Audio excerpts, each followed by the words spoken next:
Assalamualaikum warahmatullahi wabarakatuh. Terima kasih kerana terus menonton video-video berkaitan dengan gaya hidup sihat. Kita banyak membincangkan tentang faktor-faktor yang membolehkan kita uh, membuat keputusan, membuat pilihan untuk menjadi sihat. Ini kita akan melihat tentang gaya hidup yang membolehkan kita mencegah daripada terjadi penyakit, dan sekiranya kita juga perlu memikirkan bagaimana kita perlu mengubah gaya hidup kita sesuai dengan keadaan penyakit dan keadaan fizikal kita pada masa itu. Jadi pada video ini kali ini kita akan membincangkan apakah amalan yang kita boleh lakukan sebelum kita mendapat penyakit, apabila kita telah mendapat penyakit, dan selepas kita mendapat komplikasi akibat daripada penyakit tersebut. Seperti yang kita telah bincangkan sebelum ini, pelbagai amalan gaya hidup sihat yang perlu kita amalkan sebelum kita mendapat satu penyakit. Gaya hidup seperti yang disarankan oleh Kementerian Kesihatan Malaysia.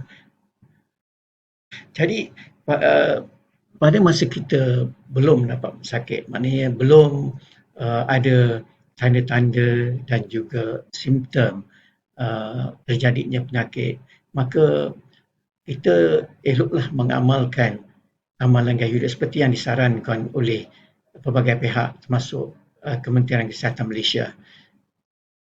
Amalan gaya sihat juga boleh kita ikuti seperti yang ditunjukkan oleh Rasulullah dalam video yang lepas.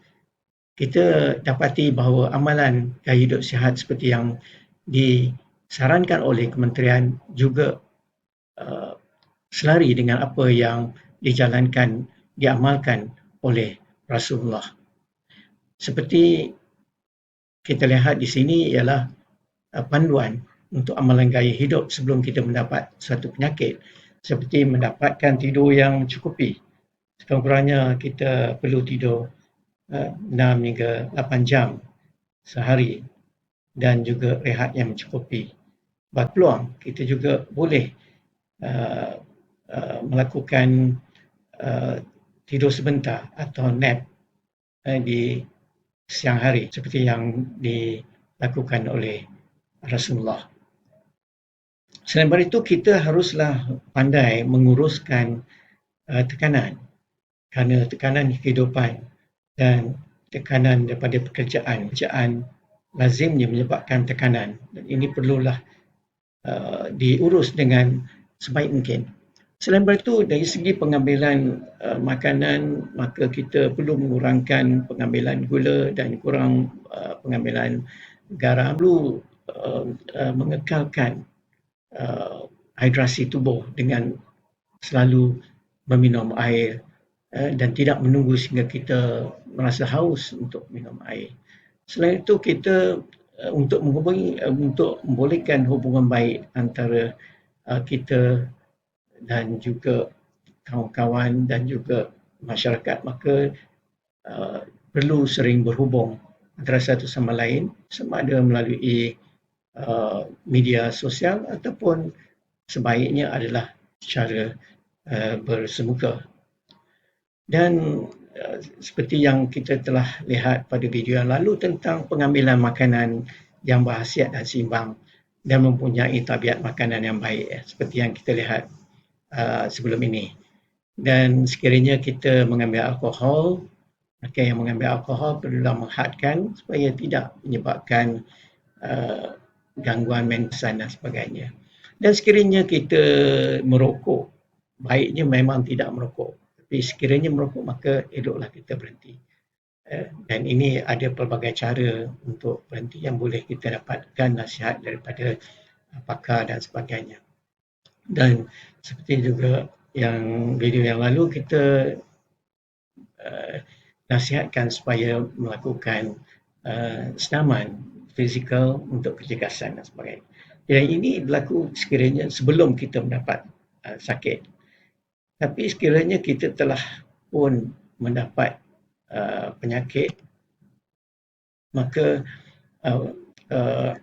kita perlulah melakukan tindakan-tindakan bagi mengelakkan daripada penyakit ini menjadi teruk.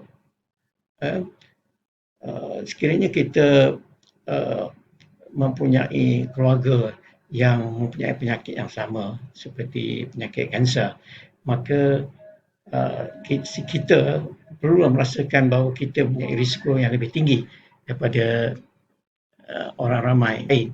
Jadi kita perlulah sering melakukan saringan kesihatan secara berkala.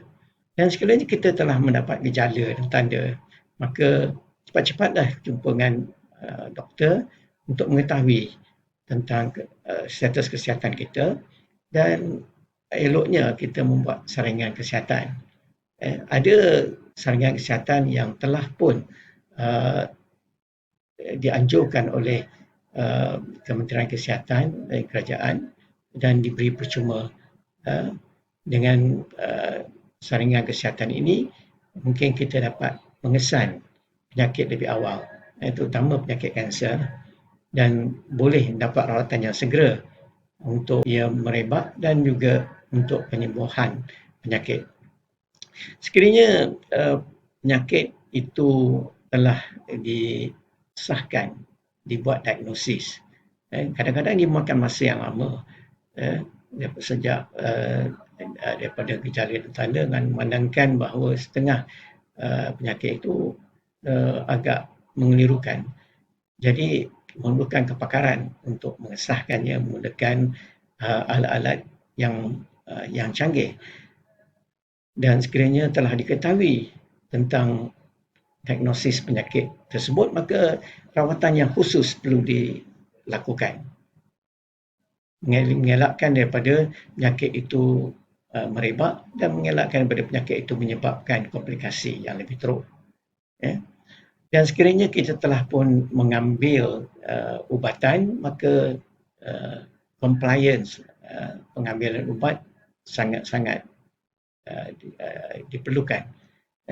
Sekiranya kita tidak mengikuti saranan daripada doktor atau pakar tentang pengambilan ubat, maka dan juga boleh menyebabkan penyakit itu menjadi lebih teruk. Dan sekiranya penyakit itu telah menjadi kronik, maka dia lazimnya memerlukan rawatan yang lama dan seterusnya, mungkin sepanjang hayat. Dan ini memerlukan compliance atau pengambilan ubat yang tetap sepanjang hayat. Jadi adalah penting bagi kita untuk mendapat bantuan daripada keluarga